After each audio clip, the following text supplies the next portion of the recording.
screen starts glowing and the film starts rolling.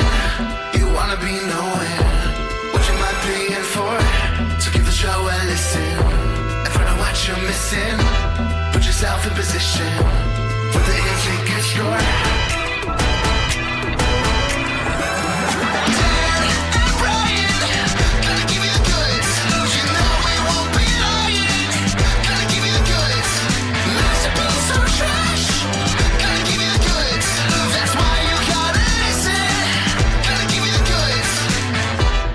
Tell you all the good things, all the laughs and the tears that the film brings. If it soars and sighs and sings, or misunderstood. If it's something rare, if the cast can make you scared, and we really want to share, might be into it the good. Dan and Brian, gonna give you the goods. You know we won't be lying. Gonna give you the goods. Masterpiece or trash. Gonna give you the goods. That's why you gotta listen. Gonna give you the goods. Action. Hey listeners, welcome to a absolutely spectacular quarter millennial celebration of the Goods of Film podcast. This is Dan, and as always, I am here with my dear friend and podcast co-host, the one and only Mr. Brian Terrell. How you doing, Brian? Hi, everybody. Welcome to the retrospective, the prospective of 250. We did it. And yet we have more to do. But here's how these episodes usually go, is we spend a little bit of time looking back, a little time looking forward, and then we hand out some awards. So, Brian, 250 episodes, and I think we looked at the calendar, and it's a little more than 5.5 years. In fact, it'll be coming up on 6 years in 4 months, I guess. So how are you feeling about podcasting as an endeavor and cinema as an endeavor 6 years almost into the Goods of Film podcast? Yeah, it's hard to believe. I think like the fourth Winnie the Pooh book is called "And Now We Are Six," and that's where we're getting to. It's like you're leaving childish things behind. What ideas are percolating in your noggin, Dan? Well, I think it's been, I'm going to say a year. 250 divided by 50 is 5. So if we had truly been an episode every single week, we would be closer to 5 years than to 6 years. But because of the spectaculars and the two-parters and the weeks off and the weeks that stretch to a week and a half in between episodes, we are looking at, again, 5.5 years. But I still think we could say with 50 episodes, the previous year is pretty much synonymous with the previous 50 episodes, because just to remind listeners, we do a spectacular every 50 episodes and therefore every year approximately. And so when I kind of think about what to talk about in the spectacular, it's as much a look back on a year as it is on 50 episodes. Right, but it's like a lunar holiday. It migrates around the calendar. That's true. Yeah, it doesn't fit in too neatly. Maybe if we had like done our first episode on January 1st and then tried to do it every spectacular at the end of the year, but we're not that organized, I don't think. No, that's okay. I like the way that it works. Yeah. Our anniversary, for people who may not have been paying attention, is mid-September. That's when we first kicked off. I can't remember what the exact date is. We should go look it up. Because there was the date we recorded, and then you posted like the first 5 episodes at a dump or something. So is it record day or is it dump day that we count from? That's a good question, because I think I actually published the first episode like just a day or two after we recorded, or maybe it was like a week. I don't know. Who knows? We could probably go and look it up. I think you typically say, like, if you're a television show, it's when your first episode aired. So I guess it would be whatever date we attribute to our first episode would probably be the official anniversary. I bet I could find that. Let me see if I can figure that out. Well, I remember watching Suspiria when I was at Storybook Land in New Jersey for the 2020 Gauntlet trip on like September 10th or something. Oh man. Yeah, September 14th is what I have as the published date. So that would align with about September 10th as a recording date. So 250, we talked a little bit about it in our Armadeus episode 250. That was like the we only number an episode if we review a film and give out an is it good score. So the spectaculars don't count, the list episodes don't count, the other handful of weird one-offs we've done don't quite count. So our official 250 was Armageddon and Amadeus, and we talked a little bit about why is the number 250 feel so momentous. Quarter mil, not a million, quarter thousand. And I don't know. It feels it's like you kind of have to start doing bigger gaps between notable anniversaries. So like 10, then 25, then 50, then 100, and then 250 all feel momentous in a way that like 150 doesn't, or at least less so does, and 175 doesn't. I feel like the next one would be another 5 years from now, 500, but we'll still celebrate every 50th. But I'm just saying like a number that feels powerful, you know? Yeah, 500 would be a big one. Will be a big one. Although I think 300 too. We'll have a good time for our tricentennial. Yeah, absolutely. You had a word for a 250th. What was it? It's the semi-quincentennial.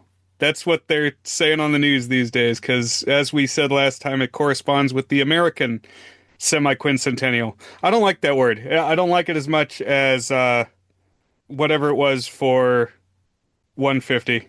It's like sesquicentennial. Sesquicentennial, that was it. I like that one much more. 1.5 sesqui. So my feeling is that I think it's been a really productive year for the podcast. I don't know if we've reinvented ourselves all that much. We kind of have a groove after doing it for 5 years, and maybe we could be due for some more experimentation, tweaks to the format. When you do something a bunch of times, you both get a little bit better at it, and you also maybe burn out on it a little bit. And I've definitely been feeling a little bit of burnout, more so on the editing. I always like hopping on a call and talking with you, Brian. And sometimes I am excited to watch the movie in advance, and some days it feels like homework. But I think, again, when you're doing something 250 times, that's kind of inevitable. They say if you do what you love, you won't work a day in your life. But I feel like more accurate is if you do what you love as your job, then you're going to get tired of the thing that you love, you know? But I don't know. It's kind of, you got to find balance, I guess. I can kind of see that. We split up the editing a few months back. Yes. So big shout out to Brian. I can't remember exactly when you started doing it, but that's been a big load off my back. You doing half of the editing, which that's been great. Good, I'm glad. Space Jam was the first one. And since that one, I've edited the ones where I steer the ship, and Dan edits the ones where he steers the ship. So I just edited Armadeus and My Cousin Vinny, which were both big, meaty episodes. Right. So you had your work cut out for you there. Have been some like important changes in your life to the extent that you want to speak about them, or like things that when you look back on this past year feel like are worthy of calling out outside of the specific movies, whether it's things that we did as a podcast or just things in your general life, Brian? Sure. So my thesis film is really truly almost done. I know I've been dragging it out as long as I have, but it's really almost out into the world. It'll be out this summer. That's my promise to you listeners. By the end of the summer, it'll be out in circulation. Maybe it's at festivals, but it'll be done. I'll have my degree. And the most recent news is I commissioned a poster for Lobsters at Beach Party Point from director Larry Blameyer of Lost Skeleton of Cadavra. That's so cool. You showed me this poster. I'm so excited for it. It looks terrific. He's in. He's involved. He's on the team, or at least on the payroll. Are you gonna put him in the credits? I think so. Why not? Get Blameyer in there. Yeah. What about you, Dan? What's new the last handful of months? And just for people keeping track, we're talking this episode everything from when we covered Fiddler on the Roof to Armadeus. Yeah, I was thinking about that. It's like we talk about these 50 episodes, and I guess you can go scroll through our archive and see what they are. I've like, should we post what all the movies are? I counted 88 different things that we covered, although the counting's a little wonky because we did some unusual stuff. Like we had A Christmas Carol where, for the first time ever, we split up watching duties rather than watching the same thing. But it's in the realm of 88 things covered. Right. So now we've got two things each where it's just a rating from one of us on the spreadsheet. Yeah, new territory. So for me, I think it was after our more recent, our 200th spectacular, that I kicked off my indie movie review project called The New Cinephile. And I've only posted maybe 10 to 12 reviews on it, but I found that immensely rewarding, and I want to find a way to do a little bit more of that because I think helping to give a platform to aspiring creators is something that I feel like I would love to do. And that's a way that I can contribute to film criticism at large, because I feel like a lot of people who love movies don't bother to take the time to find these up and coming creators. And I feel like there's a space for it because there's a lot of people making movies. It's easier than ever to make movies in the sense that the equipment and distribution technology are more accessible than ever. Not to say that art or craft ever becomes truly easier. And I'm sure you could speak more to that, Brian, because that's what you've been training to do. But I think also every year we get a little bit wider audience just looking at our YouTube views and our Podbean stats. We've had a really strong start to 2026. We're actually already almost at our 2025 stats, and it's only May. And 2025 was our biggest year ever. So we're getting a little bigger as time goes, which I guess probably would happen. You know, you accrue more audience as time goes, maybe. Right. You accumulate. Cumulative. Yeah.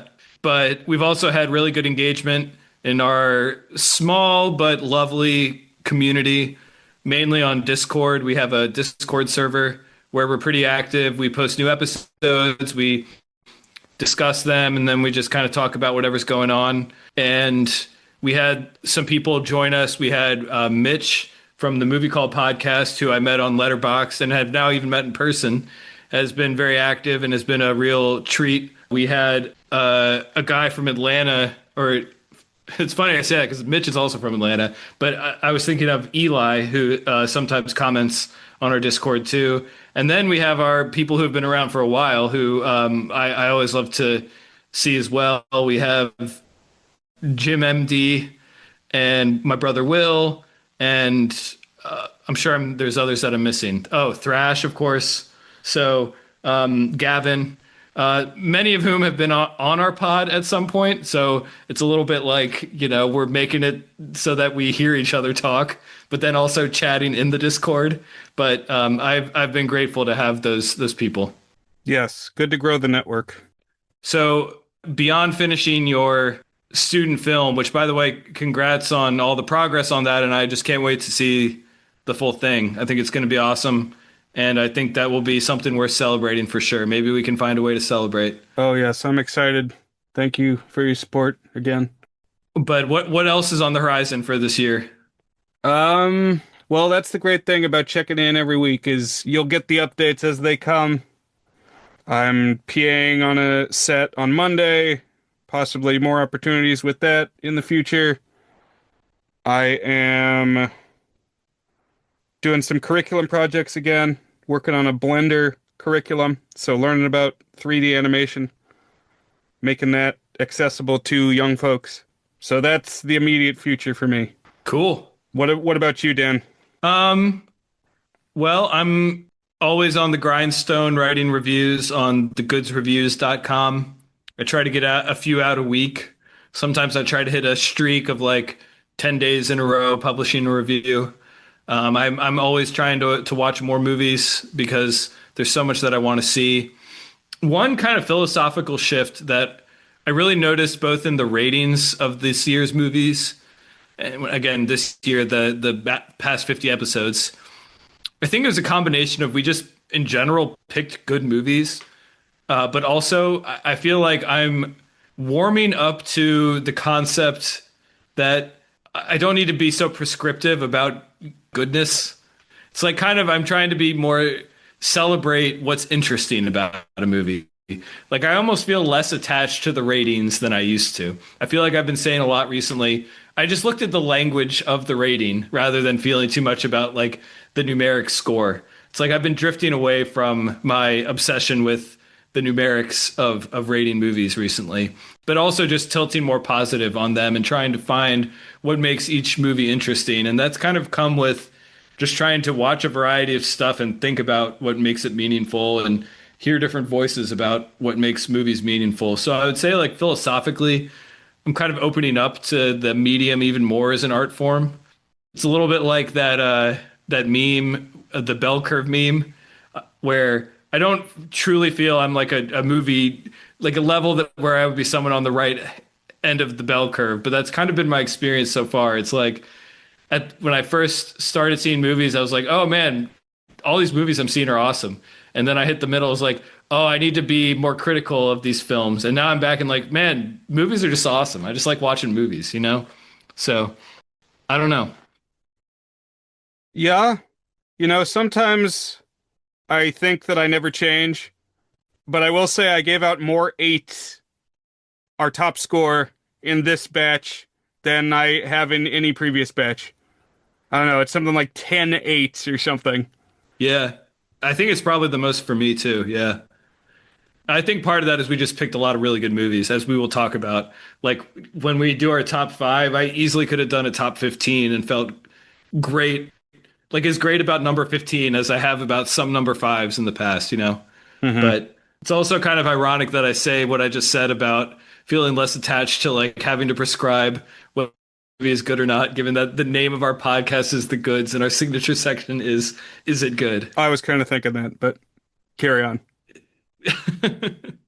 I've always felt that was at least a little facetious, intentionally reductive of the film, you know? Anyways. Looks like it was only 8 eights, but still quite a few. Yeah, that is a lot. Yeah, that's like 10% of movies we discussed. All right, so shall we hop into our awards, Brian? I'm ready. Okay. Well, actually, so in the past, this has been the time when you bust out the mathematics. Did you do that this time, or did you forget? Literally no one has ever told me they like that or find that interesting. And in fact, you have multiple times said you don't see what the value of it is. I find that tedious and useless. Okay, wow, I notched a victory tonight. Brian takes the W. Is that a victory? Like, did you ever want me to not do it? I don't know. I mean, I never really cared that much, but I don't know. I found it funny when you would say Brian's average is. I think we do still have this on the spreadsheet. It like calculates it itself, although it might have gotten thrown off. But it's like, well, okay, but here's the case for it is like if I say a movie's very good and you say a movie's very good, so wouldn't you want to know if you're listening? Like, does that mean so if I gave out 6, 7s, and 8s every week, and then all of a sudden I said a 6, like. He didn't like that movie that much. But if I am truly on the bell curve where like, a 4 or a 5 is most common, then a 6 is all of a sudden more meaningful.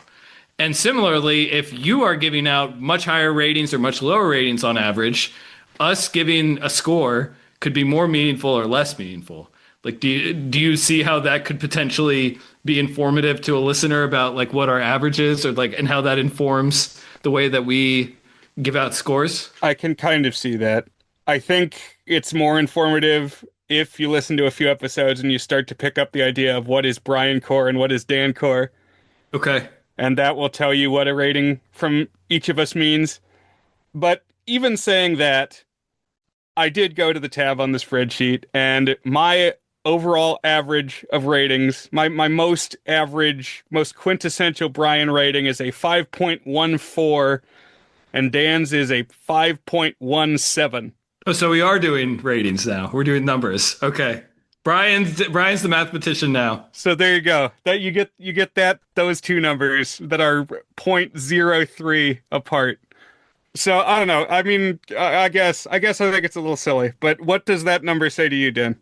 Well, I think what it does say, those numbers are so close that, and I didn't really too thoroughly look at like our comparative scores this time around, but Yes, to be fair, that's across the numbers that I read, I think apply to the whole compendium of 400 plus things that we've rated, not just one section. what that tells me is in general, our averages are very close. Like a Dan 6 is about equal to a Brian 6, you know? Because we have the average rating that we give out is the same. Right. And as we've pontificated on it previously, I think that stems from the quid pro quo approach to the show that I pick a movie and then Dan picks a movie. So often it'll be I pick a movie I like, then Dan picks a movie he likes. Or, every once in a while it's like retribution. It's like, oh, Dan picked one I didn't like, so I'm gonna pick one Dan won't like. That doesn't happen a lot. I don't ever think that way, Brian. That is you alone who is thinking like that. Probably maybe the only case of that was Amazing World of Ghosts, the vindictive pick. So that was vindictive. I guess that was. I guess you kind of said that. You're like, I needed something that was avant-garde, but in a way that's for me, not for Dan. So That's right. So, and then the other reason being that as we talk through things, we may kind of talk each other off a ledge. It's like we kind of come to a consensus as we discuss. We don't have sealed envelopes when we start the episode, so maybe we waver because we sway each other. Yeah, I've also found I kind of feel a temptation to like do a thumbs up or a thumbs down. Like, oh, if it's good, 8. If it sucks, 1. But I don't go that far. But I almost feel the pull. right. Yeah. I mean, for me, it's kind of different. It's like it's a 4 or a 5 or a 6. Like by default, it's one of those three numbers, you know? It's like, did I kind of like it? Did I not really like it? Or did I like it quite a bit? And that's going to be like my mountain is like right around the 4, 5, 6 range. And that makes sense. And I mean, that's kind of how the bell curve works out. Yeah. All right. I guess we can do the awards. So, Brian, do we want to do these meta awards still? I would like to. I did come up with answers of a sort for each one. It's kind of funny because I feel like the first couple spectaculars, I was enthusiastic about the meta awards, and now I'm like, it feels masturbatory, but that's all right. It's our tradition, and we can follow through on it. So, Brian, we have 5 awards that we give out that we call the meta awards each spectacular, and these are us calling out highs and lows of the podcast itself. So, Brian, the first one of these is favorite running gag. So, what has your favorite running gag been? And you feel free, if you have an honorable mention for any of these, you can shout out an honorable mention as well. Absolutely. So now I feel like the pressure is on. I feel like some of my selections maybe they're resting on reads that are too thin. But my favorite running gag, I'm going to go with Kafka-esque. Me calling things Kafka-esque. That's my pick. Very Whether nice. or not that's warranted, but I managed like a 5-episode string where I called something Kafka-esque. Was it on air or was it off air where I told you that I had watched the David Fincher film, The Game, and I was like, I feel like I finally understand what Kafka-esque means now that I've seen this. That was off pod, but that's good. And now I got to watch that one. I've just seen the poster. That's the one where it's like Michael Douglas, but his head is made of puzzle pieces or something. I think it's a stupid poster, but it's or it looks like someone who just got photoshopped. It's like his head looks like the Wikipedia article. It does, yeah. That's exactly it. Yeah, yeah. So I didn't really have a good favorite running gag, but one thing, this isn't a gag. Like I almost saying favorite running gag is really, the thing I'm about to say is gonna sound wildly inappropriate. But I think in like maybe 10 out of the 50 episodes, I have compared the movie to 9/11 in this that stretch of 50 episodes. I don't know why every movie needs to be like related to 9/11, but that's just something I've noticed that I've done. It's like, why are you such an idiot, Dan? Like, not everything in the world is about 9/11, which I guess we hit the 25th anniversary in a couple months here, don't we? Wow, I was gonna say 15th. Holy shit. 25th. You're right. I was like, is it an anniversary? Yeah, that's a big one. And it was a pivotal historical event in our generation. We were around to see it. Some of these younger folks weren't. Never forget. Get the bumper sticker, get the thematic license plate. Moving on to favorite line or moment by the other co-host, funny category, Brian. Funny, parentheses. When we've hemmed and hawed about do we still do the meta awards, it's because the most recent batch episodes are the freshest in our minds. And back when Dan did all the editing, I thought that he was probably more familiar with specific things that we said. Because it's like I sit and I record the episode with Dan, and then I don't hear it again until it comes out, and I hear it a total of 2 times.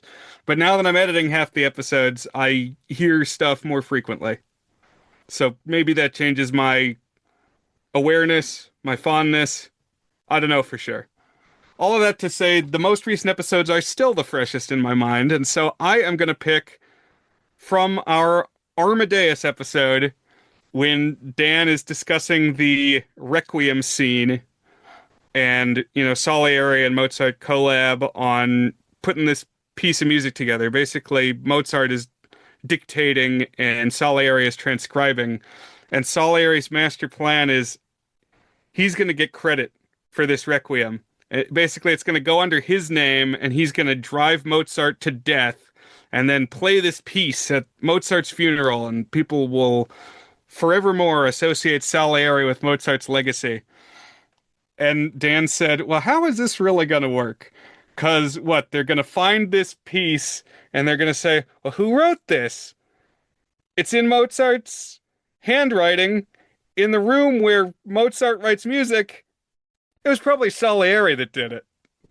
And that has made me crack up several times over the past week. Oh, I'll bet Salieri did it. I'm glad. My recall, I feel like, is not as good as it used to be, and it's never been that great, particularly for like just you and me talking, like remembering specific things. I don't know. I also feel like sometimes this has made me a worse like critic. It's almost like I feel like if I could do better, if I could like recall, like I'll be able to say how I felt about the movie, but if I could give more specific, concrete things that kind of reinforce that it would be a better review or discussion. But just in general, I'm not the best at remembering specific things. Names in particular, I'm bad at. But Brian, I say this every spectacular, but I feel it that, first of all, well, you make me laugh every single episode. So this category, it's like you could choose any episode and there's going to be a line in there that's like, oh, that was my favorite funny moment by Brian. And so I picked a total of 3 things that I remembered from this past set of 50 episodes. And again, if I just go listen to any of these 50 episodes, I would hear something that Brian said that would qualify.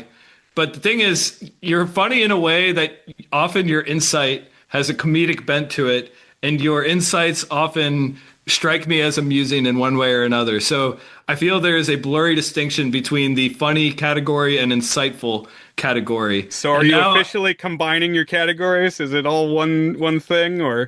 No, I'm just saying that I like the one I actually ended up writing down for funny category. I actually feel like fits better in the insight category, but I'm going to read it as I initially put it down. So one that I think about a lot, and it always makes me smile when I think about it. And I've actually shared this insight with multiple people since you said it. was when we were talking about Phantom of the Opera, and you pointed out that there's like a whole wave of French stories about guys who are ugly loners, essentially incels, who are afraid to talk to the beautiful woman that they're pining from far away, yet still somehow manage to insert themselves in their romantic life. And you gave a couple of examples. We talked about, of course, Phantom of the Opera. That was the context. And then also Hunchback of Notre Dame, Cyrano was the other one. And I can't remember if there was a fourth one. But I still laugh every time I think about that, Brian. And that was also a good insight, too. Yeah, it's a whole little subgenre. I'll mention my others in the insightful category, but really I could have put any of the three in both categories. All right, favorite line or moment by the other in the insightful category. Well, Dan, every time you say I'm the funny one or I am a funny one, I take a little bow behind the microphone. Feels good. Thank you for that. Good selection. As far as the insightful commentary, I'm going to select, kind of cheat a little bit and just say like the bulk of the Rudy episode. Dan sharing about his connection with Notre Dame and his family's connection with Notre Dame and football and school sports. And that was just kind of a window into your family. And also, in the Rudy episode, you were also kind of rebutting some of the stuff that we talked about in American Movie. It was like a call and response. It was like a answer back to that previous episode where we were talking about, does hope make sense? Basically, are dreams worthwhile? I thought we got to some poignant stuff in that episode. Cool.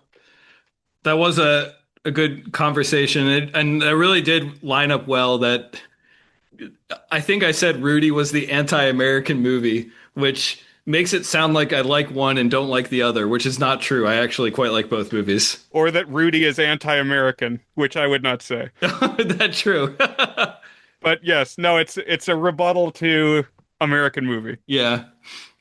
Okay, so my runner-up that, again, it could have fit in either category is something that I've thought about a lot since we discussed it, is Brian confronting Gene Kelly's situation in American in Paris and being really mad that he's not, like, grateful for it, of having this beautiful, rich woman basically say, well, I'm in love with you, and I'm going to completely fund your enterprises. And yeah, that's the situation, what it's going to be now. But then he just resists it the whole time. And just Brian getting exasperated over that. And like pointing out that this is kind of a ridiculous plot thread for this Best Picture winner to be driven by. Not to mention it's accompanied by Gene Kelly being something of a pest to the younger woman that he actually falls for. Yeah, the like 40-year-old actor is going to go pester the 19-year-old and not this old bag who's 28 and rich and wants like passionate about the things that you are pursuing. Yeah. Right. Again, all of these could have been insightful or funny. My winner for this category, it's also something that, since he said it, I've thought a lot about, is when we discussed both Peggle and the German dismemberment parody movie about a safety video parody, that we both had derived a lot of bliss from the things that we brought to the table. And I think this maybe is in line with your broader theory that we each bring things that we more often care about to the discussion when we discuss something. But in particular, this April Fool's episode that we just had fairly recently, you talked about how each of us has the things that bring us bliss, and we can follow the things that bring us bliss. And you having this forklift riding off into the sunset with like body parts attached to it, it was something that brought you a lot of joy. And for me, the dumb Peggle game was something that brought me a lot of joy. And I'm probably extrapolating your words a little bit, paraphrasing, bringing my own weight, my own baggage to it. But this idea that there's nothing wrong with each of us having the things that we love and pursuing those things. So that's my pick for Brian's insight. Nice. I like that. Yeah, the show is like a pod. It is a podcast. It's like a potluck. We are bringing our own individual dishes and we're sharing together. All right, Brian. Next category, favorite episode title. Okay. So we had a few stacked categories this time around. And to me, this was the hardest award of the night. I just had like a short list 10 deep of good episode titles. More than in the past. I don't know. I guess you're on your titling game, Dan. I mean, usually you just grab something we said in the episode, though, so I feel like I take some credit for it. Sometimes I'll suggest a title. I have an honorable mention for this one, which is A Hell of a Jump Span. That was our Gnome-mobile episode, and it works really well because it's the episode where Dan and I discussed my theory of jump longevity, which is that if you practice jumping every day, you'll likely be able to jump later into your lifetime than you would otherwise be able to. If you neglect the jump behavior, if you neglect the jump muscles, they're going to atrophy sooner, is my theory. Okay, so that's one part of it. The other part is these gnomes in the movie, they jump very far. So double whammy. Yeah, I think that's a good selection of title. But my winner for episode title, Facilitate the Nooch. which could have worked just as well as something Dan said that made me laugh really hard. My brother came on, we were talking Jimmy Neutron and how we got a little taste of watching Adventures of Jimmy Neutron, Boy Genius on Nickelodeon on vacation, and we made a pitch to our parents that we needed to have cable so that we could continue watching, and Dan said facilitate the nooch. And what else can I say? That's hell yeah, man. I'm glad you like that one. Guys will see this and say hell yeah. Guys will see this and say facilitate the nooch. What's your pick, Dan? There were a lot of good ones. I agreed. And my favorite episode titles are ones that are something that we said in the episode or alluded to in the episode. A. B. Pithy and funny. It's like a thing, just a phrase that's like, oh, that's a good phrase. And C, in addition to being something that we actually said, in some ways captures the overall tenor of the discussion. So those are, it's kind of it's a small needle to thread. If you can get all those things, it's very nice though. And so I don't personally take credit for episode titles because the best ones are things that were said and they just kind of emerge as, oh yes, of course we need to title our episode that. So there were a bunch that were good here. I had 2 honorable mentions. One that I really loved was, it came from a quote from Gavin's daughter when we discussed the 7th voyage of Sinbad. At the end of it, she said, "Looks like the monster's lost." So that's what we called one of those. That was a 2-parter. That's what we called one of those 2 episodes.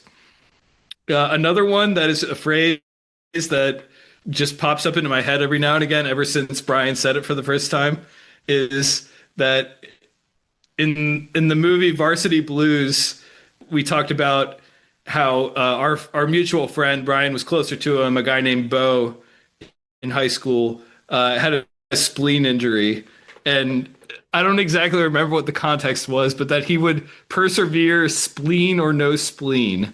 So the name of the Varsity Blues episode is Spleen or No Spleen. And then the one that I'm picking is one that is maybe less pithy, but I thought was a good thing that I just pulled from like an aside that we had that captured the essence of what we were talking about. And that was for our American movie episode, Minimum Viable Product. And it hit thematically on what we were talking about, and I also talked about what that term means when I use it in work. So minimum viable product as our top episode title for this set of 50. That was my pick. Nice. Good picks. My short list for episode titles was 11 long, including such classics as Sexy Action Cool and Aragon and Gandorf. Who the hell is Gondor? It felt like low-hanging fruit because it's something that we've referenced whenever Tolkien has come up. Right, it had been from a previous episode, sort of. So it could just as well be my favorite running gag instead of 9/11. It's close. It's close. Me not knowing what any of the names are in Lord of the Rings. And yeah, the national catastrophe. All right, we can move on. Favorite episode? I'm going to give honorable mention to our Lord of the Rings discussion, which might have been the most fun to record and get ready for and like talk about for months in the lead up to. And it felt like a big event, and we all got together in person to record. And Katie played the Shire theme on a recorder. I don't know how it was as a listening experience. It might have been daunting. It might have been arduous, but that was a good time had by me. I think the best episode to listen back to and that we had a productive time recording, I'm going to go with the webisode, the Andrew Lloyd Webber coverage that we did in our musicals month. I think we had some highs and lows and some personal sharing there. And I don't know, it felt like a substantive episode.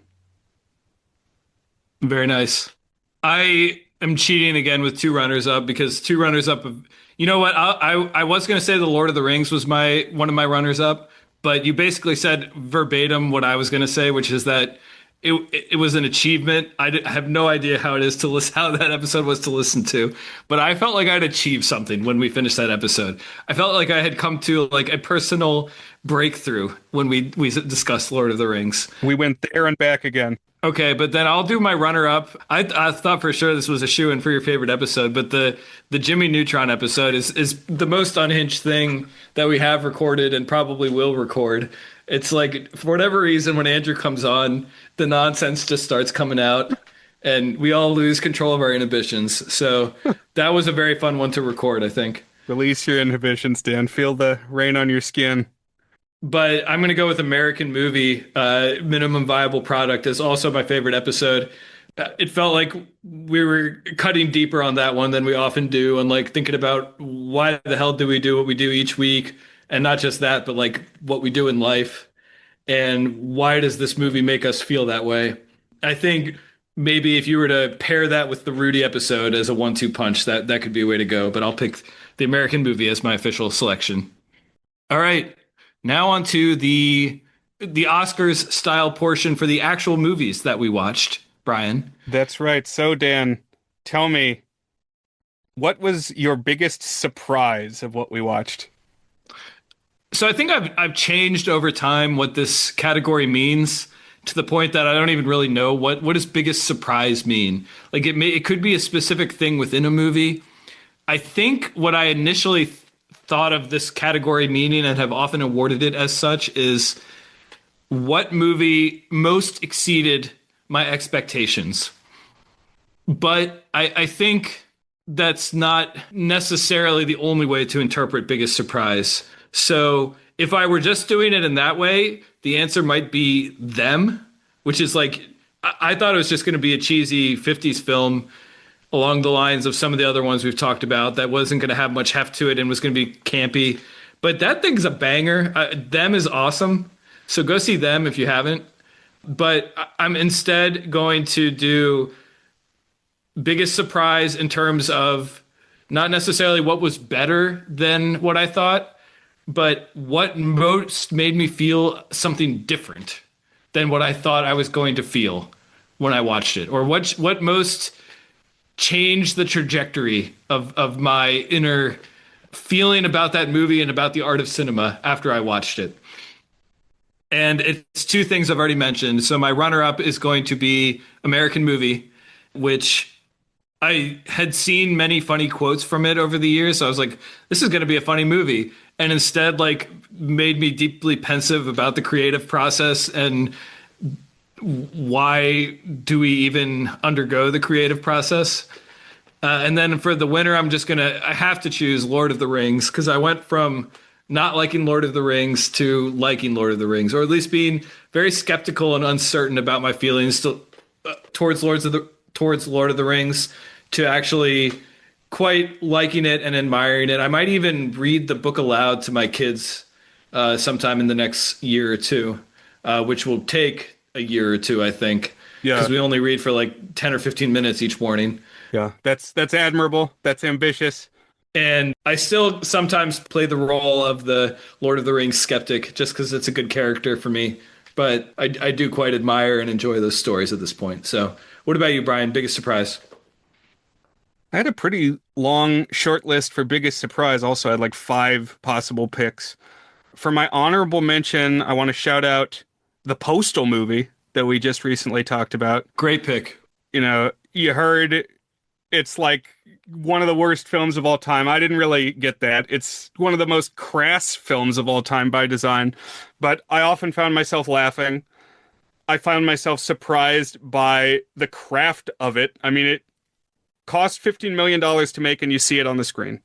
It's like the crew at least knows what they're doing. They got, their jib, and Gargus said the editor went on to be nominated at least for an Oscar. So it's like they actually, were paying people to do what they do.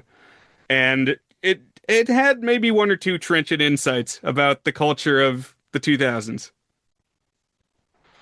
But my pick for biggest surprise goes to Black Christmas from 1974.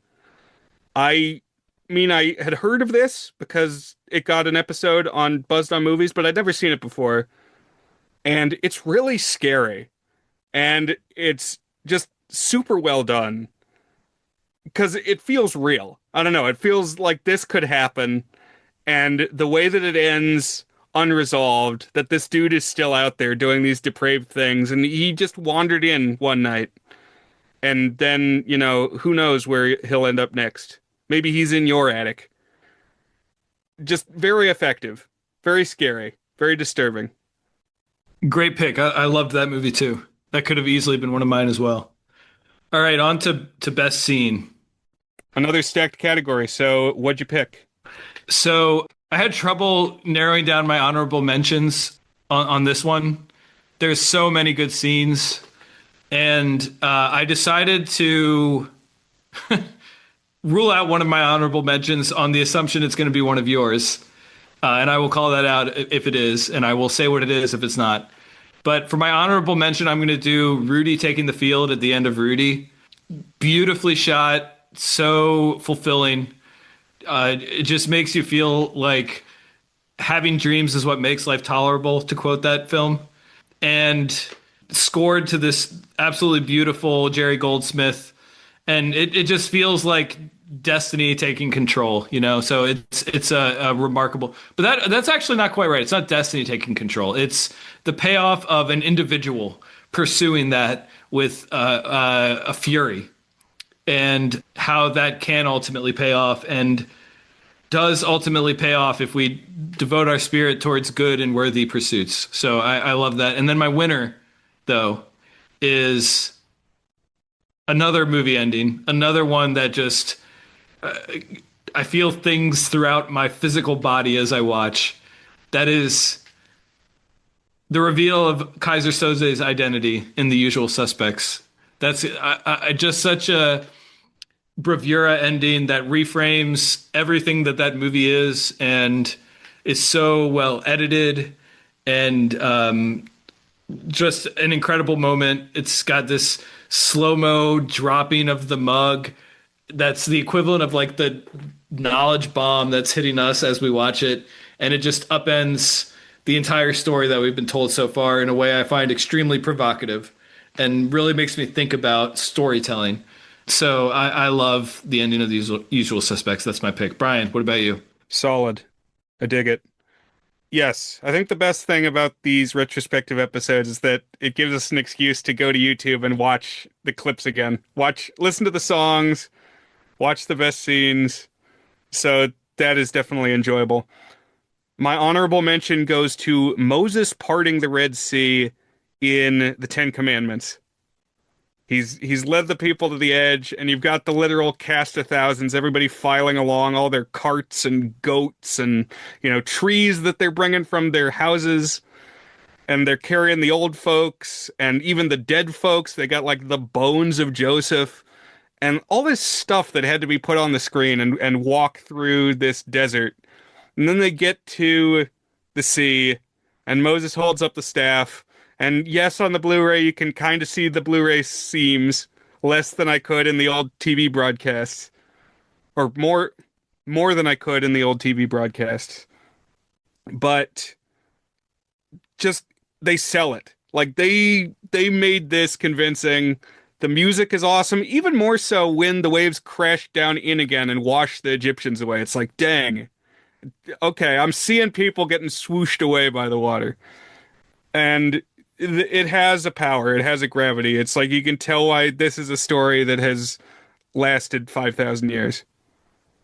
Dynamite pick, Brian. And that's just your honorable mention. My number one pick, and Dan knew what it was going to be. So, I mean, he didn't know, no, I didn't tell him, but he knew.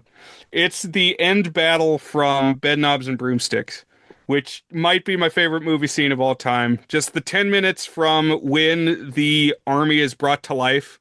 It's a bewitched set of armor and like military uniforms from throughout British history. And it storms off across the moors to fight the Nazis. And then at the end of the battle, the witch who's enchanted them gets injured and all the magic ebbs out again. And everything deflates on the field. And it's like scary.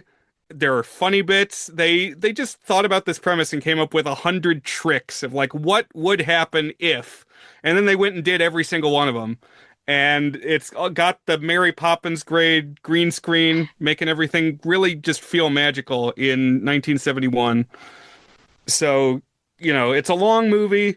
Not everything in the movie is as good as this bit, but this is a really good part. That was my other honorable mention. Sensational payoff to that film. Great pick, Brian. Okay, Dan, what about the best line or quote from a movie? So as many scenes as there are in films, and we watched 88 films, there's even more lines. It's funny, I quoted that Rudy line, having dreams is what makes life tolerable, and I didn't even think of that as one of my honorable mentions. I had a list of them. One thing that I wanted to do was Tolkien was just such a writer, and there's just line after line that's just incredible in Lord of the Rings. Is I really wanted to honor it in some way, but I was hoping none of the ones I was looking at felt quite right. And I was talking with Will, my brother, offline, who was the one who joined us for the Lord of the Rings episode, about what are his favorite lines, and he was going through like what some of the best and most famous lines are. And there was one that as soon as I heard, I was like, that's it. That's my representative Lord of the Rings pick. That's my honorable mention. And it's good because I usually like to do one serious and inspirational one and one funny one. And I managed to find a Lord of the Rings one that was a funny one. And it is one that I do think about sometimes. As soon as he said it, I was like, it's got to be that. And that is when Treebeard says, "That doesn't make any sense to me, but then you are rather small." Which I feel like Brian says to me once a week, if not literally, then in like spirit. I telepath it. Yeah. I send it over the airwaves to Dan's brain. You could like take something like Brian, he said it in different words, but what he really meant was, that doesn't make any sense to me, but then you are rather small. And there's so many great ones out there. In memoriam, honorable mention, James Vanderbeek, "I don't want your life," from Varsity Blues. But the number one had to be a moment that just makes me cry every single time. "A toast to my big brother George, the richest man in town," from It's a Wonderful Life, in that sensational finale of It's a Wonderful Life. Which, again, could have been in my best scenes just as much as anything else I mentioned, What about you, Brian? That got my prize too, Dan. Okay. I gave it to my brother George, the richest man in town. It starts the waterworks. It's just a fantastic payoff on the end scene, on the whole film. It's what we're here to realize. It's what Jimmy Stewart needs to realize. And what's so great is it's like it's literally ironic because the whole point is that he's poor. Hey, wait a minute. He's not rich. But then also it's kind of true because now he has all this money like right in front of him at his demand. But also it's like irrelevant because the riches are not actually money, but love, Brian, and community and Exactly. the people around you. That's what the real wealth is, and that's what Jimmy Stewart builds up throughout It's a Wonderful Life. Feel the love. Teamwork makes the dream work. I did want to give, though, honorable mention to A Spoonful of Sugar Helps the Medicine Go Down from Mary Poppins, which we talked about being kind of the Disney mantra. Right. And kind of the key to unlocking that movie. Good pick. Speaking of stacked categories, Brian, best musical moment. We had a whole musical theme month, so inevitably there was going to be a lot of good ones here. And even if you had taken out musical theme month, there would have been some good picks, I think. But both of my honorable mention and my selection come from that theme month. My honorable mention is Feed the Birds from Mary Poppins, which is just a all-time gorgeous hymn of sorts, but I don't know if it's humanist, but it kind of straddles the line of like what in life is sacred and how do we look at things that we might otherwise ignore or might be on the periphery of our vision and why are those in fact maybe the most important things. So absolutely love Feed the Birds, but I'm going to pick for me one of the transcendent musical moments both because of the song itself and because of the animation of it, and that is Part of Your World from The Little Mermaid. You can go back and listen to us talking about why so many little pieces of that song just work so well, but the shot of Ariel swimming up to look at the sunlight as she sings up where they walk, up where they run, up where they stay all day in the sun is like the essence of what a Disney movie feels like to me. It's like one of, I don't know, probably three moments in a Disney movie where you're like, that's what a Disney movie feels like is that right there. That's why it's this brand, this image that turns us all into children again when we watch them or when we listen to their music. So that's my pick, Brian. What about you? We matched again. Part of Your World gets my prize. Just, that's what brought Disney surging back. Disney's Risorgimento, Disney's Renaissance is heralded by the coming of The Little Mermaid. And just the peak of its powers is Part of Your World. It really seems like it came from Ashman and Menken's souls. Up where they walk, up where they run, up where they spend all day in the sun. It really works. The animation is great. The lighting, just the movement of everything and the floating hair. Honorable mention, though, to Deliver Us, the opening of Prince of Egypt, which is like 7 minutes long, shows the pyramids getting built and the drudgery of the slaves and the sand blowing and all the different planes of action. It's epic. It's more epic than you could make a live action film. So I said when we covered it, animation almost feels like cheating, but solid 8 from me for Prince of Egypt. Really, really powerful music, good offering from DreamWorks. Excellent, Brian. Yeah, that was on my short list as well. And we had a lot of good ones. Then you could just like the Dream Ballet. There's so many things that you could include in this category. But a movie or selection that we would rate lower.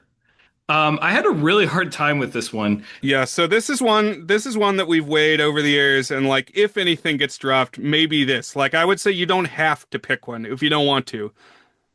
Yeah, and I would almost not do it. The reason I am going to do it is I do like the symmetry of one goes up, one goes down. And so I will force myself to. But like I said, I went through every single rating, and most of the time I was like, maybe I could have given it the lower rating, but in general, I think I gave it either the right rating or maybe I was too hard on it. So again, I could have done none. Instead, I'm going to take, I can't really remember exactly why I gave Merlin a good.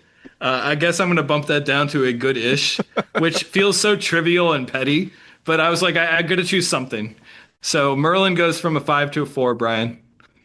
Okay, that's all right. I'll survive. What about you? I'm gonna take The Color Purple, the musical version that we watched from like 2023. I gave it a 4. I'm gonna go to a 3. I don't know. It was a hard watch by design. I mean, it was about uncomfortable subjects. It was supposed to be. It's like this is a character going through terrible experiences. But the presentation also seemed lacking. Like the lighting was often weird. I couldn't really see things, and the music felt out of place. I guess the musical can be about many different things, but the kind of music that we were getting often seemed to clash with the events. Yeah, I think that's fair. I mean, I gave it a 4, and I feel like I could have given it a 3 as well. So I think that's entirely reasonable. As for one that I would bump up, it's been bugging me since we recorded. I should have given Armageddon a good. I went through all of that rigmarole of intellectually defending it, why it's an important piece of film history, and like here's why you might say it's okay to include in the Criterion Collection. And then I kind of got on my high horse and said it felt profane to call it a good movie. And then I was just like watching clips of it online, and I know that like my complaints mostly came down to story and the overall kind of overwhelming effect of the film, but it's just a well-made movie, and it's exciting, and it's got a lot of exciting stuff. Mitch pointed out that something we didn't say, which is that it's like quintessentially a Christ story, the way that Bruce Willis sacrifices himself at the end of the film. I'm going to give Armageddon a good instead of a good-ish, Brian. It's going over the negative to positive line into good. Nice. Well done. I'm going to say some of the same things, but about a different movie, which is I am bumping up Splitting Adam. Splitting Adam, the like 2007 or something TV movie from Nickelodeon about the kid who clones himself, but they're like split fractures of his personality, and then they're all out in the world competing with each other. And it was like a more compelling story than I think I gave it credit for. The doofy humor didn't grab me. I gave it a 3. I think I am going to give it a 4 because you sold it well, Dan, that it kind of grappled well with issues that pubescent teens are grappling with. It's like, how do you grow up? How do you be a person in society and, fight your baser urges or your sloth or what have you? It's like, how do you be a citizen? How do you find your identity? So it wasn't bad. Very It was nice. good-ish. That feels fair to me. That feels in line with the tenor that you hold towards that film, Brian, in retrospect. Good. Okay, so now worst actor or actress performance. And this is, if we were going to drop a category, I would be inclined to drop this one. Oh man, I got a solid pick for this one. Oh, really? Because I don't really like dwelling on worsts, and I sometimes feel like if one is bad, then I almost come to appreciation for it more. It's like it's interesting, you know? It's like I could have picked some of the things in Cats, but like they were unsettling in a way that was provocative to me. So I kind of don't want to call them the worst, you know? So I kind of thought about it. I was like, what was the thing that was like the lowest value over replacement? Like you just took that out and the movie wouldn't change, but it's still like an important part of the movie. And I came up with Benedict Cumberbatch in The Grinch as the voice actor for The Grinch. It's like, why cast Benedict Cumberbatch and then don't have him use the Benedict Cumberbatch voice? And it just felt kind of awkward. So that's my pick. But again, I don't really feel that strongly about it. Like I thought about how gross the guy in Tonight I'll Possess Your Soul is. What's that guy's name? Jose Mojica Marins, Coffin Joe. But he's like his own thing. So you kind of got to respect it, you know? Even in the weird late sequel that I was not fond of, it had to be him, you know? Yeah, it's like he's still doing his thing. He's playing the hits. He's like Rolling Stones. Honorable mention, worst actor or actress is me in the Incorporated Enterprise movies, the ones that I made in high school that we did for, man, I guess it was April Fool's last year, so pretty early in this set. That's funny. Giving yourself the Razzie. Yeah. No, I'm going to give this to Rebel Wilson and James Corden from Cats because while everybody in that film was upsetting and unattractive, they also had the goal to be annoying. Like, they specifically carved out extra textual moments for these two to make like snide commentary on what's going on. And it's like, oh, I'm glad McCavity killed them first. It's not McCavity for his. You're looking at a nude Idris Elba.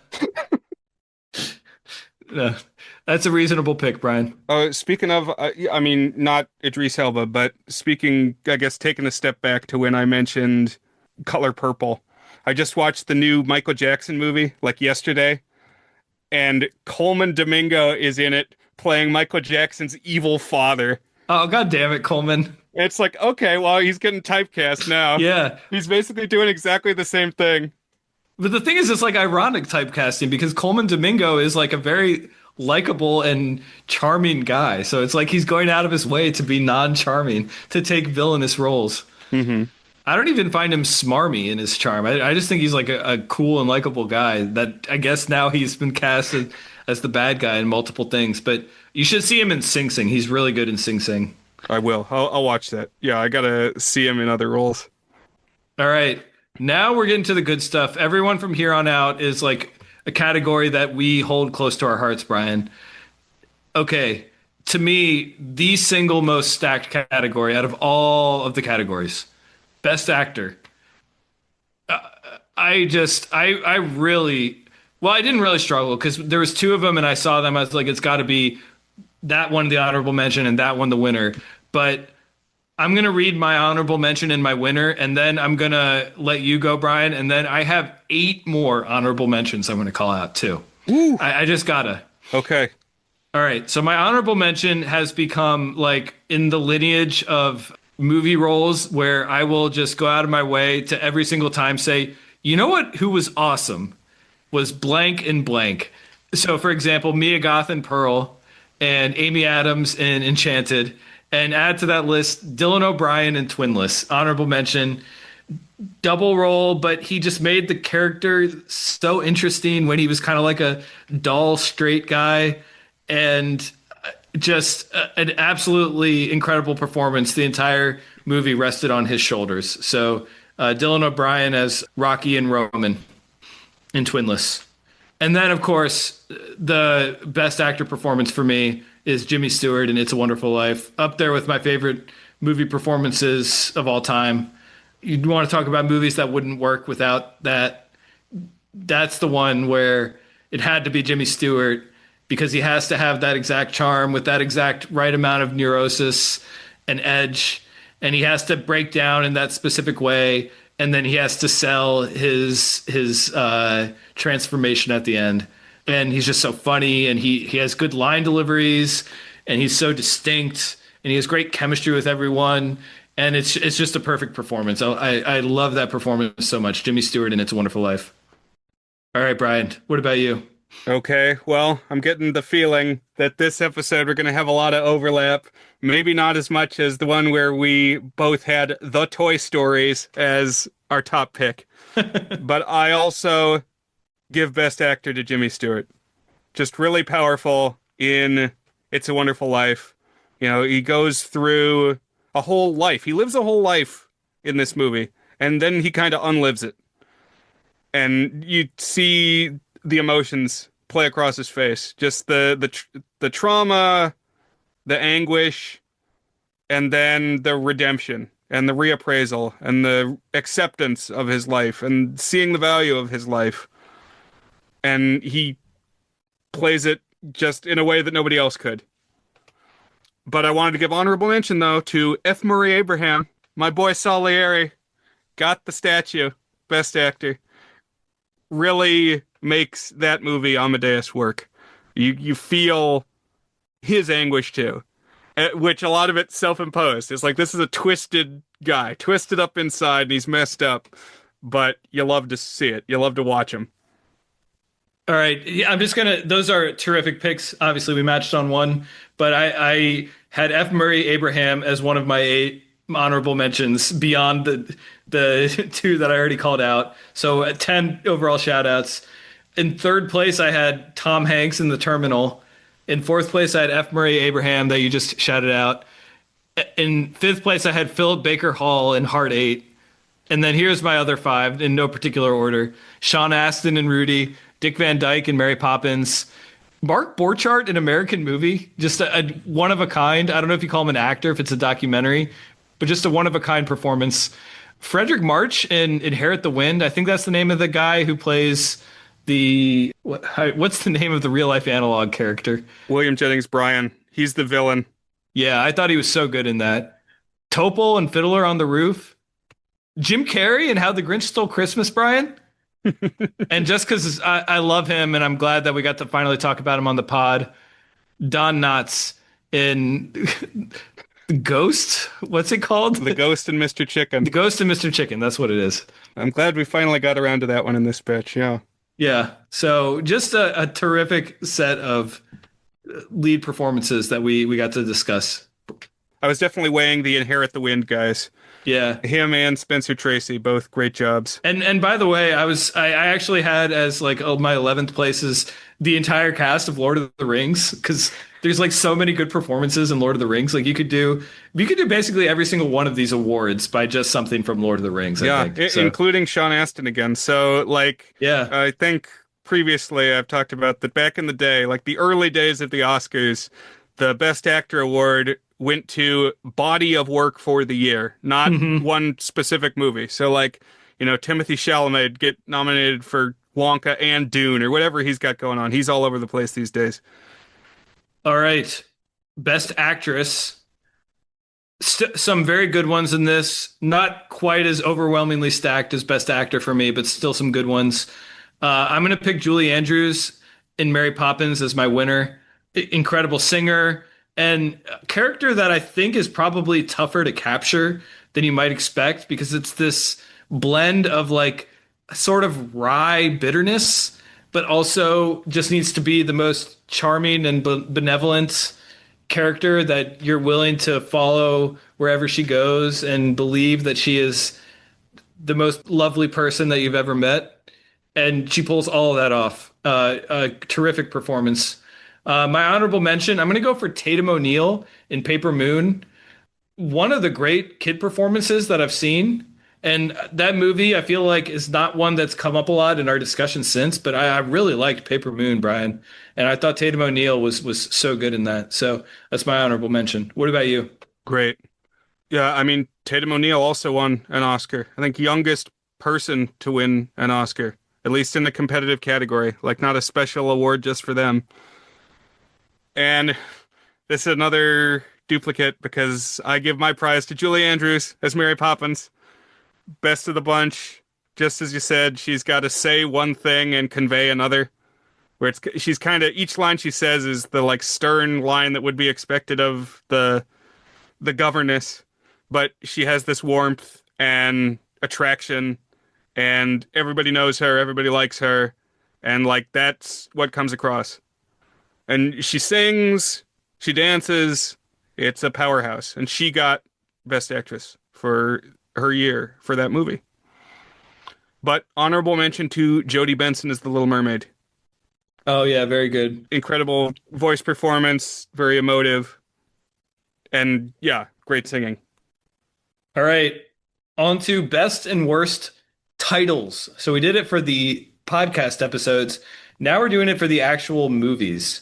So I thought this was a stacked category too, Brian. Oh, I agree. I'll do my honorable mention, and then I'll do my winner, and then I'll shout out a couple of runners up if Brian didn't hit them. So my honorable mention, I'm going to go with American Movie.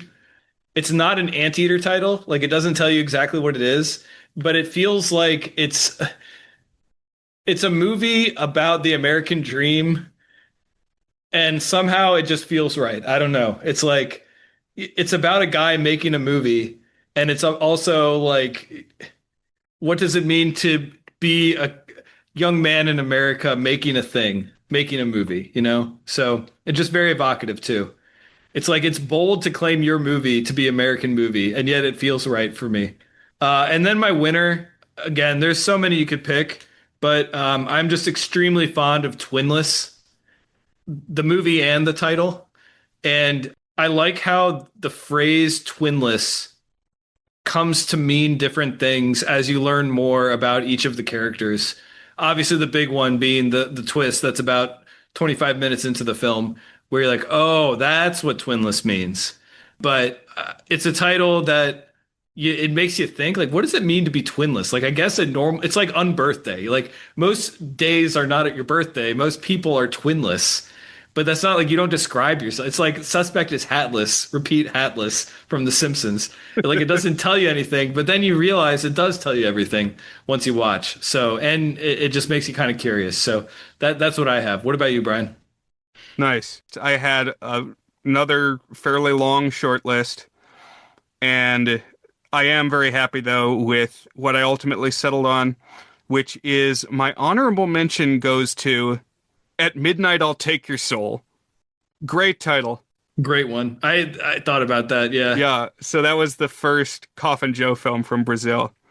And yeah, he tends to give just attention-grabbing titles like that. That's one of Maren's strengths. But the one that I described in the episode as what I think might be the best movie title of all time, Amadeus, beloved by God. You know it's a biopic about Mozart, like the title gives you that, but it's really about fighting the idea that God blesses some people and not others, and what does that mean? Like that's the whale that's trying to be reeled in here and understood is that notion. Very good. Some of my other shout outs, Varsity Blues, great title. The Usual Suspects, love it. Honey, I Shrunk the Kids, very evocative to me.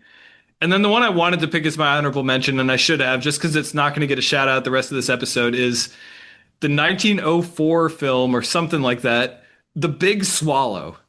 Doesn't that just make you want to know, like, what is it? What is the big swallow? Is it a bird or is it an act of swallowing? And if it's the act of swallowing, what could that actually be? Yeah, I don't know. That sounds like the kind of thing you got to go behind the beaded curtain at the video store to find out. Well, I wasn't going to go there, but I like the big swallow, though maybe now I like it less now that you've made me think of sex acts. But yeah, on my short list, I had Honey, I Shrunk the Kids. I had American Movie. I had Splitting Atom.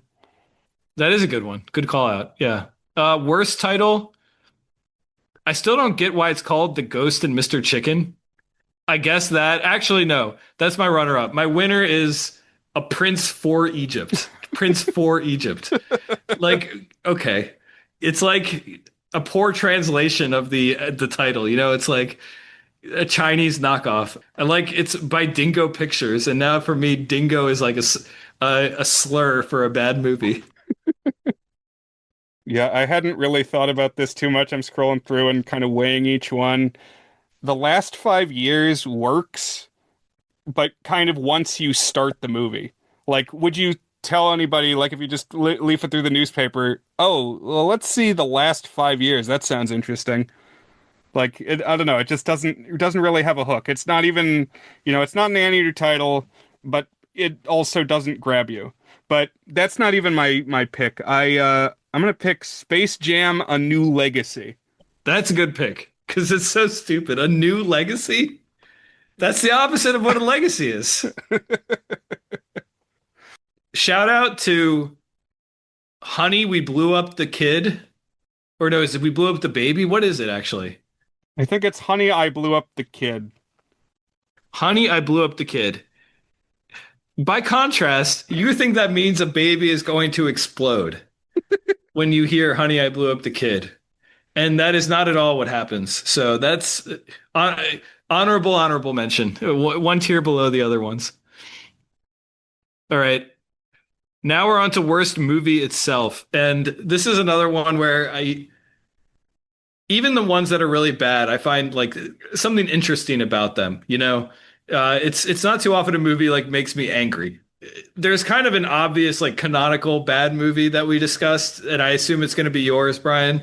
But I'm going to go with like for me, I only gave out one bottom tier rating, and that was to a Prince for Egypt, the one, the crappy like PS1 graphics. I say PS, didn't it actually get released for PlayStation 1? Like that's how they distributed the movie or something like that. I don't remember. It might have been on the PS2. They're DVDs, but you got to put them in your PS2. Anyways, it's pointless, and we just kind of watched it as comparison for what if something that had absolutely no artistry came from like the approximate base idea of this. But that didn't even feel like enough of a movie to earn the bottom slot. So I'm going to give it to Dear Christmas, the very stupid Hallmark movie that I still have some affection for just because it was so baffling and we had Brennan on to discuss it. But that's just what I'm going to pick because what the hell was that movie? What about you, Brian? My honorable mention is also Prince for Egypt. And I guess the reason it doesn't take the worst of the worst slot is because it's better than several dingoes that I've watched and that it like actually tells a cohesive story. It's a very mangled telling of the Ten Commandments story, but yeah, it's the terrible voice acting, it's the extremely limited animation. It's the thing that you watch just to say that you watched it. And because Gavin said, well, if you're watching Prince of Egypt, you know you gotta watch Prince for Egypt. And I said, okay, Gavin. No, you don't. You don't gotta. I push back on that notion. But my winner, as Dan predicted, is Cats from 2019 as worst movie. And it is in an interesting way. You're not going to forget Cats once you see it, or even just come within like 100 yards of it. It's like a radioactive area. You know, it's going to singe your hair and like mess with your gametes. But it's unforgettable. Is Cats. You feel your body deteriorating as you watch. I mean, it's a justifiable pick. I just found it too fascinatingly broken to hate to the level. It's not quite as appealing as a George of the Jungle 2, and yet it still has an element of that it feels like art. It's like this is so broken that it provokes emotions in me, you know? Yeah. Oh, one other great title in this batch. Jenga Club. Because you want to know what the hell is a Jenga Club. Yeah, that's very true. All right, on to the big countdown, top 5 of our selections, and maybe I'll find a way to post all 88 movies that we discussed, Brian, so that people can pick their own favorites or at least see what we were choosing from. So come find us on the Discord at thegoodsfilmpodcast.com. And I'm going to have one more call to action at the end of this. But okay. How many on your short list, Dan? What were you grappling with? Well, I was talking with my wife about this. I think if I were to do my top 15 out of the 88, my number 15 would be better than some of number 5's in previous spectaculars we've done. That's just how loaded this set of movies was. So there were movies I was cutting from the top 5 that I just couldn't believe that weren't are in my top 100 movies overall, but aren't in the top 5 of the set that we're talking about here. It was really that stacked. My cheat it was too loaded for me to have to do a cheat was just going to be all of the Lord of the Rings. So that's my cheat. That is not even a cheat because I'm not ranking it, but it would have been one of my cheat if this was a weaker set. Because one of the takeaways I had at the end is I felt it worked better as an overall trilogy than each of the movies did individually. It's as an overall package, it's something special. But my number 5, Brian, we can go back and forth. I almost cut this, but then I felt it was my number 1 movie of last year, and I gave it a 7 and not an 8 on the Is It Good scale.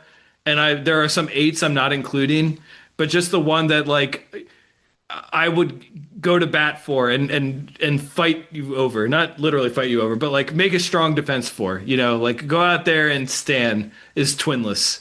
I really loved Twinless. I feel like there should be more movies that are like I'm gonna make an Alfred Hitchcock movie, but like in my own life, like my own milieu. What's that word? I Milieu. don't know. Yeah, and it's gonna be suspenseful and funny and weird and gonna make you think about personhood and life and just captivate you from start to finish and be its own unique thing. That to me was Twinless, number five. What's your number five? So yeah, I gave out I think eight in this batch, and so I was also splitting hairs, shaving off ones that really felt like they belonged. How could they possibly be getting cut? My honorable mention number six, the one that's just outside, is How the Grinch Stole Christmas, the 1966 Chuck Jones animation. It's just fires on all cylinders. Really, really great. I basically can play it from memory in my head. The bold colors, like so many of the expressions, the Grinch had an idea, an awful idea. All that stuff that you think of. Fahu Forays, great. But that's number six. So it doesn't get to go home with a Oscar tonight. Number five, The Ten Commandments from I think 1956. One of Paramount's big hitters. And just all the things that they had to do, all the resources they had to marshal to make the Ten Commandments. And it's 4 hours long. They had like four screenwriters, each tackling an hour, and it kind of breaks down into chapters that way. But I'm along for the ride. Even after, they have made it out of Egypt, that's kind of the slowest quarter, but you still have the fighting. Dathan still tries to make one more power play. You get the golden calf, and the earth is rent asunder, and there's good stuff all throughout. And the score is great. Everything feels epic. It's like they don't do it that way anymore. Great pick. That could have been on my biggest surprises because I really love that movie in spite of its prodigious length. And it's not in my top five, but I think it's an excellent pick. But what's your number four, Dan? My number four is Amadeus. Again, this could have been, you could have just as easily thrown this in a higher slot, but it was so stacked this time around. Amadeus is a masterpiece, Best Picture winner, all the things we talked about. It's tremendous production, but also this profoundly moving story. It's a musical biopic, but it feels like more something like a higher level than that, like a broader consideration of the way that we perceive and interact with the divine and how that connects to art and how that connects to humanity. And it's just funny and sad and scary and everything. It's everything you want a movie to be. Amadeus. What about you, Brian? Number four. Number four for me is The Little Mermaid from 1989. Great animation. Brought the Disney studio roaring back. And as we talked about in the episode, like maybe you forget how good this one is. Like you grew up with it. Okay, it's a kid's movie. It's a cartoon. And then you come back and it grabs you. Like you want Ariel to succeed. The villain seems menacing. They don't pull their punches. You got the silly chef chopping apart the fish that you've come to see as characters. It's like some of this stuff wouldn't happen today.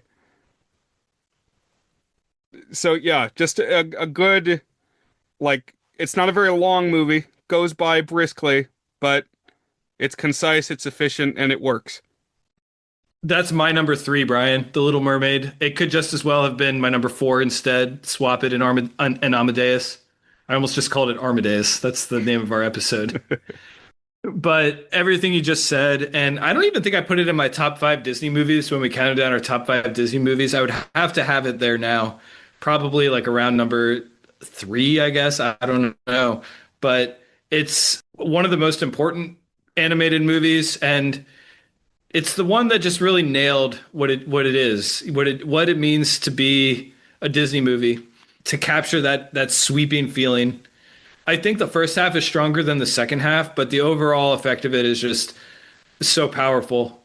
An apotheosis of sorts of the animated musical, The Little Mermaid. All right, Brian, what'd you have at number three? Guess. Guess? Guess. Go ahead and guess. Amadeus. Amadeus is number 3. So we swapped our 3 and 4. Yeah, we've had similar wavelengths tonight. That's good. I mean, that lands us at what, 5.14 and 5.17. So in some ways, we're simpatico. I love Amadeus.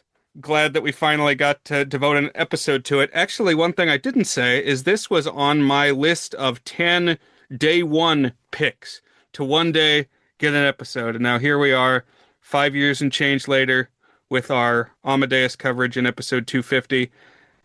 It feels monumental, and you see some of yourself in these characters. At least I do. It's like, if you want to create something, if you want to achieve something, you are going to come up against the question of, is it worth pursuing this? Like, am I good enough?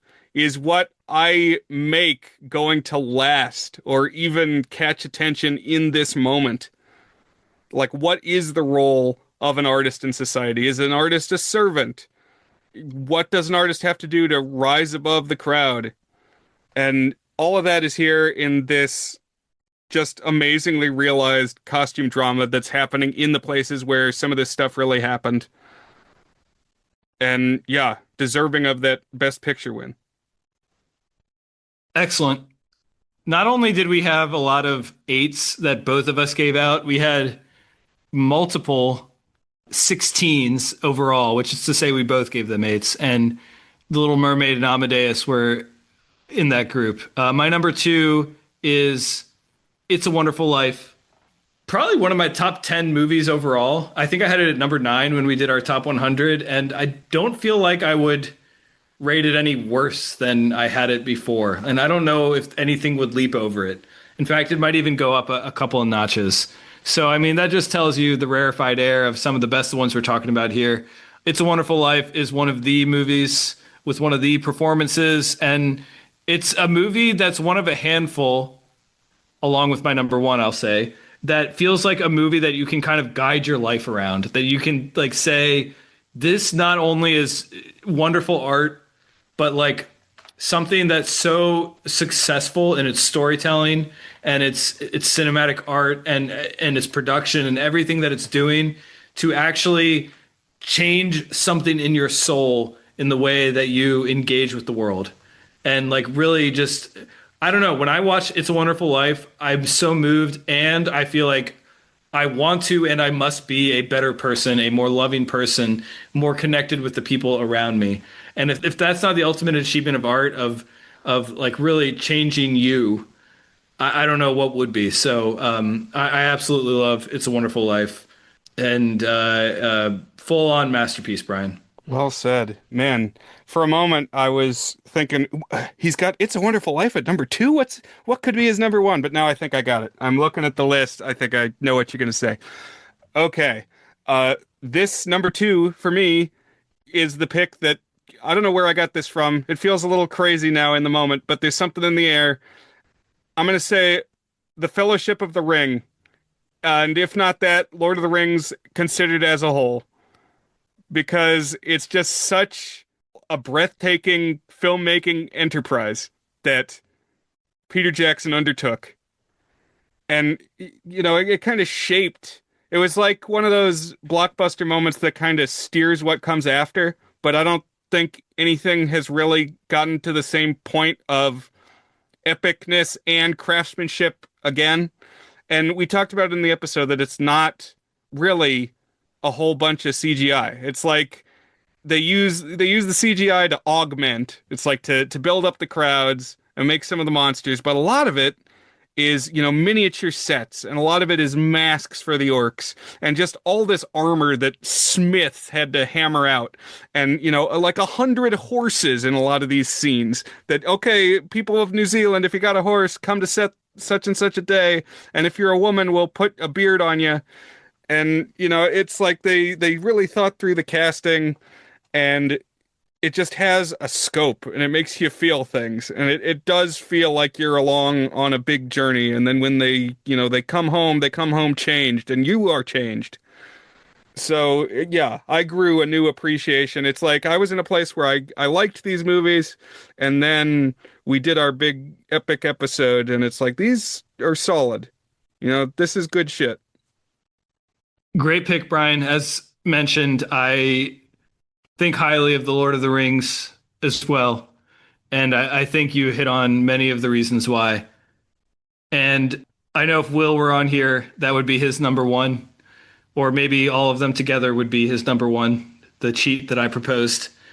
My number one is going to be the movie that's pretty solidly my number 5 favorite movie of all time, I would say, at this point. And that is Rudy. I really think it's a masterpiece. I really think it's a movie that it was my first favorite movie ever, and it's still up there for me. It's a little bit more unconventional than some of the other masterpieces we've talked about. Like I think there are a lot of people who I don't know, you just don't often see it listed in the same way that you see It's a Wonderful Life listed. But to me, it's right up there with them. I think everything about it's the way that it's constructed. It's like a piece of engineering to inspire you, to make you believe that there is worth in pursuing great things, because it follows Rudy, a 5'0" 100 pounds guy played by Sean Astin, just single-mindedly pursuing his dream of playing for the Notre Dame football team. And the way that he gets there is long and arduous, and him finally getting there is truly inspiring. And all of the ways that he lifts up the people around him and lifts up his own life in pursuit of greatness, he makes everything around that goal great too. And that to me is maybe what's most inspiring about it, is not just that he achieves it and that he makes it seem worthwhile, but that he gets a degree from a great university as part of it. And he inspires other people, just that it's like a ripple outwards. And it's kind of a mirror. It's a Wonderful Life in that way, because It's a Wonderful Life is directly about helping other people, but Rudy is more about how you can achieve those things through looking inward as well, and striving for the things that you feel are worthwhile as well.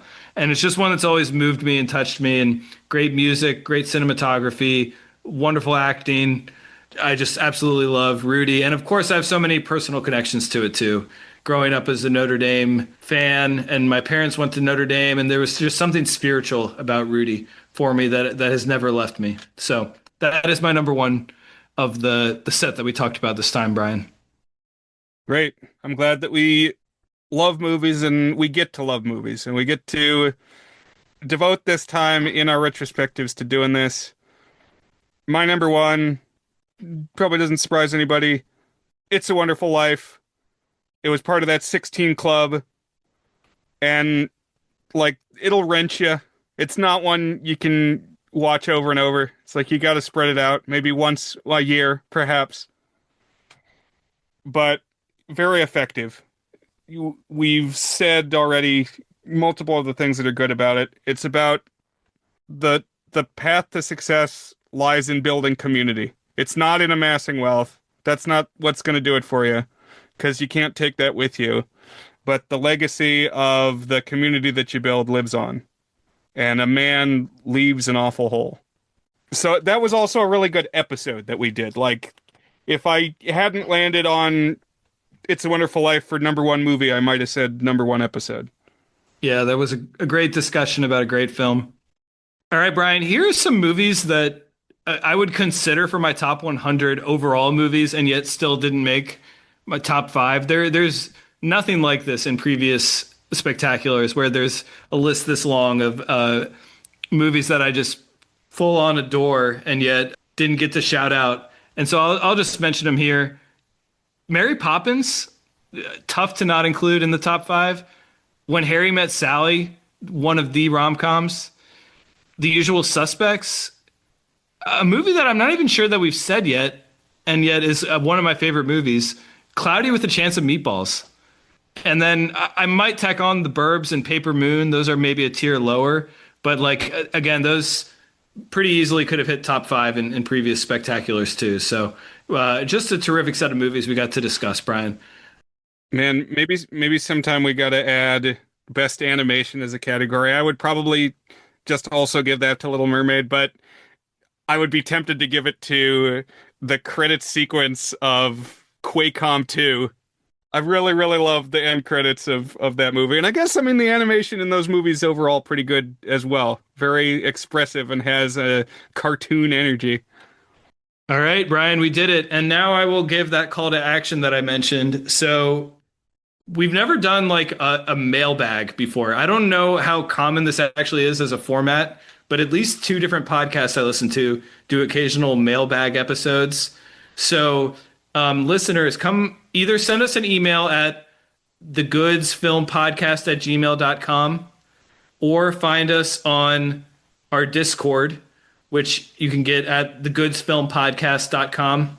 And if you have any questions about the podcast or about movies in general, or just about us, if there's anything you want to ask us, I think we should have enough questions by the time we record to make an interesting little spin-off episode. Maybe we'll pair it with something else. I don't know. But we've never done a mailbag. I think for 250, we can indulge in a mailbag, Brian. That should be fun. Yeah. And you know what? If you contact us and we've already recorded, we'll find another time to answer your question. So the door is always open for you to send us questions, listeners. And we might also do something else retrospective. It needs to take shape, but I have a couple of ideas. And then at some point, Brian, we are going to proceed to beyond 250. We've already recorded 251, but we will hit 252 at some point. So I will at some point send you a movie to discuss on an episode of the Goods of Film podcast, as we do week in and week out, and one of the great joys and pleasures of my life. So thank you, Brian, for being a great friend and a great companion on this long movie journey. And I look forward to doing some more of that in the future. Well, right back at you, Dan. I was about to say that, you know, some spin-off experimental episodes could be good because they'll be short. They'll take off that burden of editing. But here we are. This one took about 2 hours. So they always do. I don't know how, but these spectaculars still somehow end up being full-on episodes. So it's like that's all right. I read a scientific study recently, Dan, that no matter the size of the animal, it takes the same amount of time to urinate. To empty the bladder, whether it's a mouse or an elephant. You know, the difference in like the volume and the pressure is enormous, but it takes the same amount of time to empty a bladder. Well, recording for 2 hours, emptying bladders may be on my mind as well, Brian. Yeah, it's the muscle memory, so perhaps it's time. All right, thanks, Brian. And thank you, listeners. And you can always find us on thegoodsfilmpodcast.com. Would love to interact with you if you've been listening to us for any part of these 250 episodes. So thank you very much. Bye, everyone. Bye. Thanks.